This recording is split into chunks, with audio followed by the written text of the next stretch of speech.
Welcome to the Big Unlock podcast, your leading source for insights and best practices on the digital transformation of healthcare.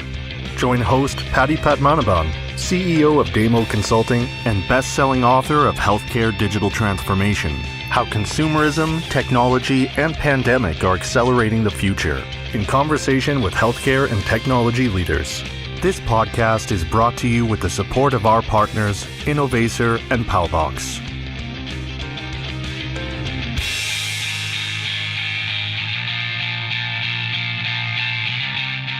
Hello again, everyone. Welcome back to my podcast. It's my great privilege and honor to introduce my special guest today, Tony Ambrozie, Chief Digital Officer at Baptist Health in South Florida. Tony, thank you so much for setting aside the time and welcome to the show. Well, thank you for inviting me. Tony, you've come into the role relatively recently. Could you, for the benefit of our listeners, tell us a little bit about Baptist Health briefly, and then maybe just a little bit on the current state of your digital health and digital transformation initiatives? Of course. So you're right. I started with Baptist about just under a year ago. Baptist is a regional system, provider system in South Florida, about 10 or 11 hospitals, 20-something thousand employees. And Baptist really is a big presence in that community. I have people who, frankly, they work for Baptist and they were born in Baptist at Baptist Hospital. So it's it's a monument in that community. So I would say in terms of digital, the Baptist executive team, as well as some of the influential members of the board with experience in e-commerce and digital, have been discussing digital for a number of years, digital in the sense of sustained and coherent efforts for the transformation. And as I said, about a year ago, I was brought into Baptist as the Chief Digital Information Officer with a laser focus on driving the digital transformation throughout the entire organization, obviously working with clinical and operations and all the other constituencies. Just to give you an idea where we are, about 3 months into my tenure, I put together a digital strategy and a capability roadmap covering roughly the next 12 to 18 months and focusing on consumer digital experience first and foremost, and then clinical experiences, and then, of course, the digital experiences for operations and other groups. And we started executing on that roadmap about 3-4 months ago, I believe. And we obtained the dedicated funding for the program, focusing on building and rebuilding the front door experience, as well as room experiences, in-room experiences, and telehealth. I would make one point here. You heard me talking about strategy, but also capabilities roadmap. I would say it's important to have an overall strategy, definitely. As they say, if you don't know where you're going, you can't tell where to turn, right? But that strategy cannot be all-consuming at the cost of executing. That's why having a roadmap of capabilities and features and executing on it is very critical. And clearly, along the way, there are things that you learn or you discover or you invalidate some things from the original assumptions that you didn't know and you need to know to change. So that's roughly where we are now. We're building momentum in terms of both building capabilities and also talking about the digital transformation inside the organization. Sounds really exciting. And Tony, you mentioned 3 aspects of your mandate.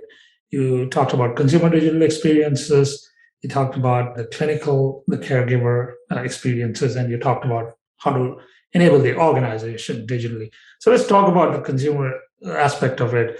You came from a consumer-oriented industry, and I'd love to hear your initial impressions as you came into healthcare on where we are as a healthcare sector in terms of consumer enablement of digital experiences, and what your top 1 or 2 priorities are in that context.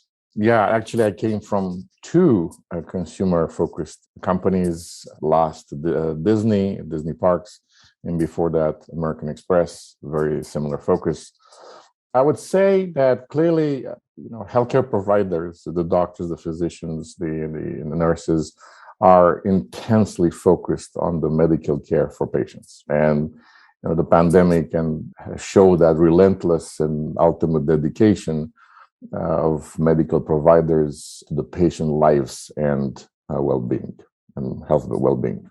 Now, however, compared to other industries, the digital experiences in before the encounter, after the encounter, maybe even during the encounter in the rooms, patient rooms, clearly are behind what you expect in different other industries. And think about just a simple, and I use this elsewhere, but I think it's great. Think about the Amazon shopping experience. And then clearly ordering a bottle of water on Amazon is nothing compared to healthcare, but still think about this. If you, instead of the experience that at Amazon, instead you would be spending time putting down a list, then you'd get on a call and you wait for 30 minutes to get to talk to somebody.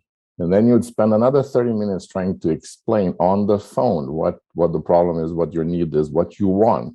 And then wait another 3 weeks and just to discover that in reality, you didn't get what you actually wanted, but something similar. That's kind of where we are today because of the more than imperfect digital experiences. So, yeah. So let's talk just a little bit about that. What do you see as the most stark examples of the difference between your previous experience and healthcare? Why is it so broken? Why is it so difficult in healthcare? Is it just that healthcare hasn't grown up yet, or are there some other structural issues you see? What are the one or two things that strike you immediately?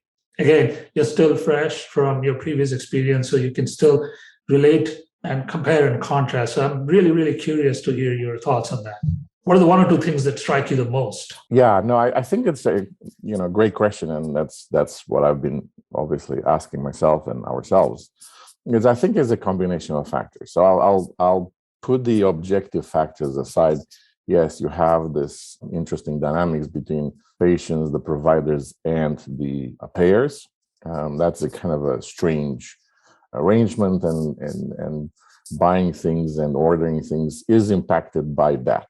I have to validate the insurance first, and therefore things are not as easy as you would be that if you just bought with your American Express card. So that's an objective factor.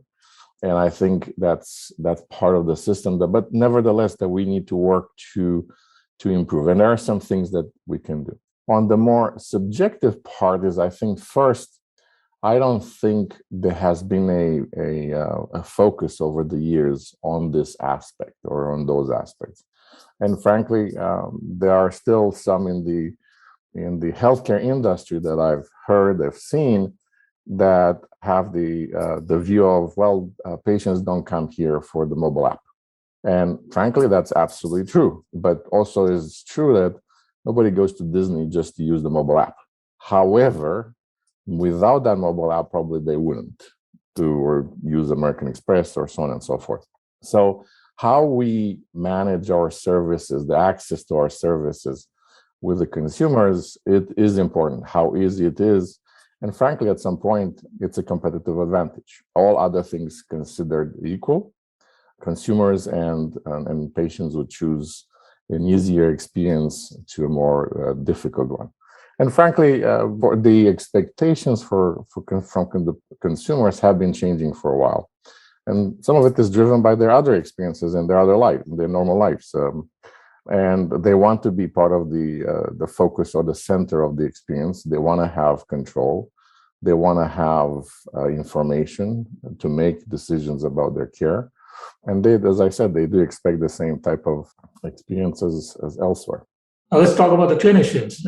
The healthcare, you have a unique dimension, which is that the caregiver experience, the clinician experience, also has to be taken into consideration when you're looking at designing digital experiences.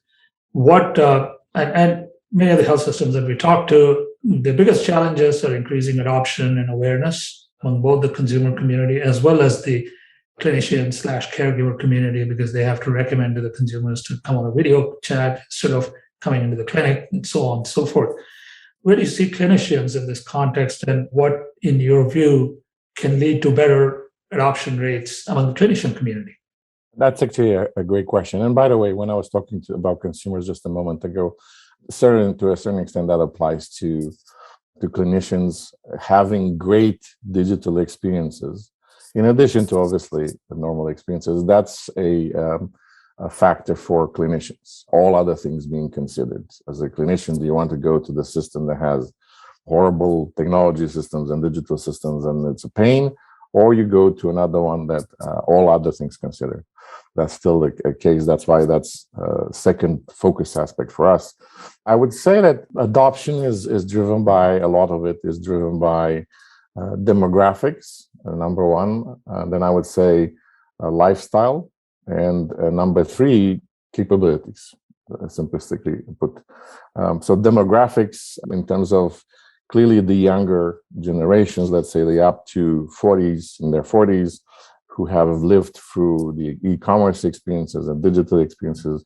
Clearly, the folks are just under 25. That's a way of life. So there, the adoption is basically natural. For those categories, a video call is natural for everything. So therefore, it would be natural for when a medical encounter, subject to other limitations, of course. Now, some of the more senior folks, they have other, whether they have the experience and the knowledge, or also they have some form factor limitations. So they would prefer a big screen versus a mobile. The life cycle is, just as I said before, is really folks who are very much into the Amazons of this world and the social media and so on and so forth. It feels natural. It's just another interaction. And that's true for both consumers and providers. Now, for the providers, there's a little twist, I would say. And that is digital in healthcare does require process changes to provide the benefits. So some individual providers maybe don't like those process changes. It's just maybe they feel that they're not convenient, and therefore they will stay away from digital. Some provider systems will eschew those process changes simply because it's difficult, there's inertia, and maybe politics. So therefore, when digital is introduced, or I should say digitization, probably is more work and hassle than is worth it. Think about EHRs that really are problematic for physicians. I did say also we was talking about the third element, which is the quality of the experiences. I think in both cases, consumers and providers, I don't think the quality of the technology and the digital experience has been great. We're talking about physicians. Clearly, we all know about the pain that some of the medical systems, the EHRs, are for them. Yeah. So clearly, of course, in the last 10 years or a little more than that, the EHR implementations have burned out a lot of physicians, and they've not been happy about it. And now this is one more layer of technology that's going to sit on top of EHRs. And maybe the EHRs themselves are evolving, but either way, there's another wave of technology adoption you're talking about when you talk about digital.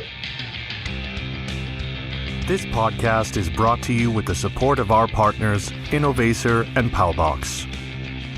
Let's talk about the technology landscape itself. And you mentioned a couple of really important things. One is physicians are very, very skeptical about any new technology, especially if it's going to increase their workload. In fact, what I hear a lot is that the new technology, while it may be innovative and it may deliver some benefits and it may make things seamless and digital, it also increases work. Physicians don't like that, and for very good reasons. They don't have enough time. They don't have time for another new tool. What about the technology landscape?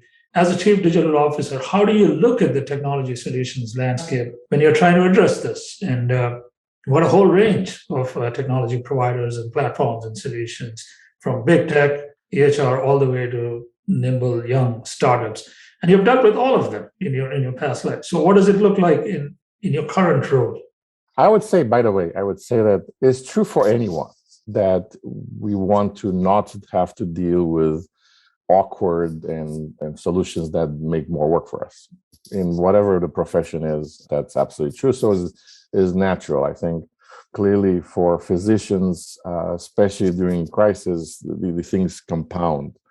In terms of technology landscape, it's interesting. Actually, I would say it's very interesting because you have some of the same type of players, the big tech on one hand, and you have the established traditional technology players that are not big tech, and then you have all the startups. And so but it's interesting. So the interactions are somewhat or the same, but also they are somewhat very different.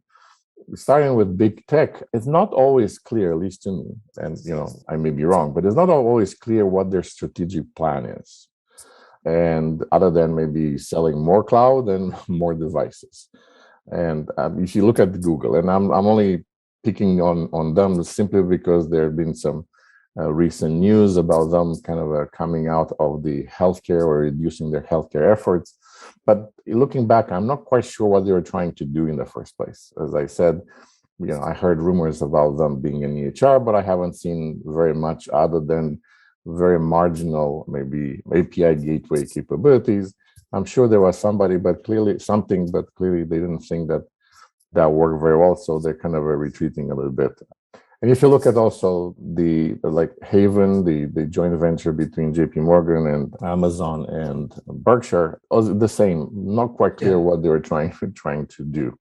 You look at, you have people like Apple, they seem to be very, very focused on additional health capabilities in their devices, but it's relatively limited. Now, with that being said, obviously, all of us wearing a Apple Watch, we like some of the health capabilities that provides. In terms of established providers, and in this category, I would say it goes the EHR vendors go. Some of them are very successful, but all of them, I think, they have somewhat old technology and technology stack.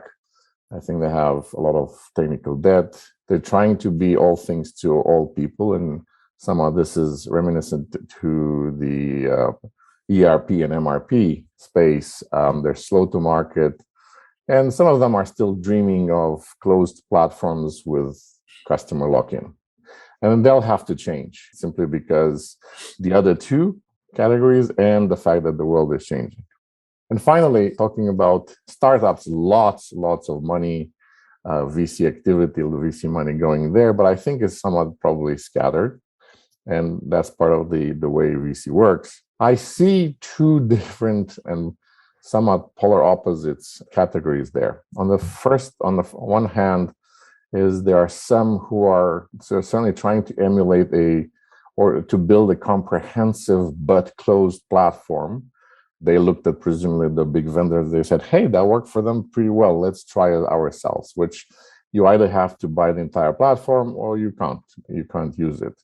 Even if they have the vision and the capability, probably in the best case, there's a doubt about long-term financial viability. So would you invest millions of dollars in a vendor that you'd be locked in and they could go away? On the other side, you have those companies that are very narrowly focused and they don't integrate very well into the ecosystem. And then you say, what do I do with this little piece when I have everything else around it and just doesn't work? And I've been talking to one of those where I said, yeah, I understand that the product has been launched successfully, I would say, some years ago in a kind of a somewhat of an independent fashion. But now that we're bringing in the identity, the authentication, how would that work? I'm not going to force the consumers to re-input their data into your system just because I already have that data. So it just doesn't make sense. So I think neither of those two, in the startup world, is a realistic approach. I think the startup should focus on very specific capabilities and do them very, very well, but also have APIs to integrate at all levels in the rest of the ecosystem. You made some very interesting comments, especially about big tech and Google. Actually, just recently, Google their head of healthcare left and to become CEO of Cerner. And I know you're a Cerner shop, so you might end up having a conversation with him, and you can ask him what they were trying to do and try to get an answer maybe.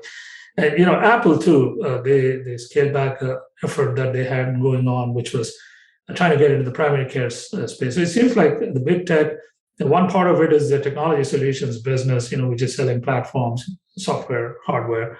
But there's also another part of them that is trying to get directly into the healthcare services business and competing with the Baptist Health and everybody else. So there's a line there. It seems that if you try to cross that line, then the dynamics change significantly. And Amazon's trying to do that with Amazon Care, as an example. So it'll be interesting to see what comes out at the end of the day. But you made some very valid comments about the startup ecosystem, especially when it comes to these standalone tools that may be very, very good, very, very innovative. They don't integrate with your backend EHR system. Or if they don't integrate, firstly, you don't get a seamless experience. Then you have to invest a lot of money in building the APIs. It's very brittle. Increases your total cost of ownership and a lot of other issues that you talk about. Again, it's all evolving. So I guess the only thing that we can do is watch and wait and make very carefully thought choices when it comes to making your bets. Because to your point, make millions of dollars of investment in a company that may not be around 3 years from now, or may get acquired by somebody, and then all of a sudden you're dealing with a whole different supplier. So let's switch topics. I'd love to hear a little bit about the governance model for all of the digital programs. So you've got multiple stakeholder groups to work with, and you've got to drive change in the organization. Digital is all about change. Can you talk a little bit about your governance model for driving digital health at Baptist Health?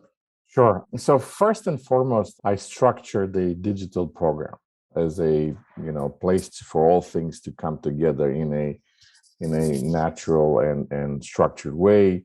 It has a strategy, has scope, priorities, and a roadmap, as we talked a moment ago, for no more than 12 to 18 months. So everybody is part of that conversation. Second, I think what we did is we got dedicated funding for the program as a concept. I know that in certain places, the digital investments are peppered everywhere in the organization. That's very hard to manage. We basically said, this is one program, therefore there's a long-term funding bucket, and we get the money required in tranches as we go along. Third, there is a digital council that I chair with very select stakeholders and thought leaders from the organization, from obviously from the clinical side, from the operations side, and so on and so forth. And then I think very important for any transformation, digital or otherwise, a very comprehensive and increasingly well-developed communication plan, whether with artifacts or internal wikis or live presentations and even demos to a variety of constituents. So let me drill into that just a little bit. So it's what you described is what we see in a lot of organizations. Now, a couple of questions. It's great that you have a budget, and it's great that you have a digital council. I imagine that you're not directly accountable or responsible for everything digital in the organization. There may be parts of digital, for instance, in the inpatient care situation or the remote monitoring pieces, or there may be other pieces that may or may not be part of your mandate and your role. How do you make sure all stakeholders are working together in the same sandbox and driving organizational objectives? Do you do that through the digital council? Do you do that through more informal interactions? Can you talk a little bit about that? Yeah, that's a great question. I think the answer is yes to both. We have the digital council, but there's also a number of other committees, steering committees, boards that a number of us are on that try to ensure that cohesion. And by the way, not everything. It's important that digital transformation is not looked at as this, born again, everything is different tomorrow than today. It's natural, and as much as possible, based on that strategy. What is it? The strategy. Some things are done by my team, some things are done by others. As long as it seems coherent and the result is positive, I think all is good. A lot of conversations, but I think that's natural. Well, that's great. And we're coming up to the end of our time here. I'd like to ask you just one last question. It's been a year since you came into your new role. What are the one or two learnings that you've had that you'd like to share with my audience? Sure. I think there are a few. I would say, first and foremost, don't debate whether you need to do digital, because you do. There's just no debate. Then, as I said earlier, define a strategy. We just described why that is important, so everybody knows how to align, whether in spirit or in details. But don't overspend time for the details. I was never one to spend 2 years on a strategy and then have to redo the strategy because the world is different. I would say have the right stakeholders and thought leaders with you driving the bus. So I'm driving the bus with them together. And thought leaders and influencers don't always have fancy titles, but they're valuable nevertheless. Have the right people on the bus. This is the team that will do the implementations and drive the change. This is both from a professional competence perspective, but also mindset. But learn from mistakes. Mistakes will be made, but it's important to learn from the mistakes, and it's important to be ready and have that team flexibility to turn around and fix those mistakes. I would now say that digital is not easy. Done well is not easy. Sure, the Apples and the Googles and so on and so forth, they do it very well, but it's still not easy. And it does require a lot of focus and attention to details. And as we talked about it, for successful digital, the organizational processes and the business processes do have to change. As well said. So build an active and engaged community, make it inclusive, and make sure there's a free flow of thoughts and ideas, and let it all evolve organically. Don't overthink it, basically. Yep. All right, fantastic. Tony, it's been such a pleasure speaking with you. And I want to thank you once again for coming on the podcast. We look forward to following your work, and all the very best and success to you and your team at Baptist Health. Thank you. And by the way, thank you for the work you're doing, because we're all learning from each other, and we're learning from you and some of all the speakers on your podcast. So thank you for doing this. Thank you. Really appreciate it. We hope you enjoyed this podcast. You can reach us at info@thebigunlock.com with your feedback and questions. This podcast is brought to you with the support of our partners, Innovacer and Palbox.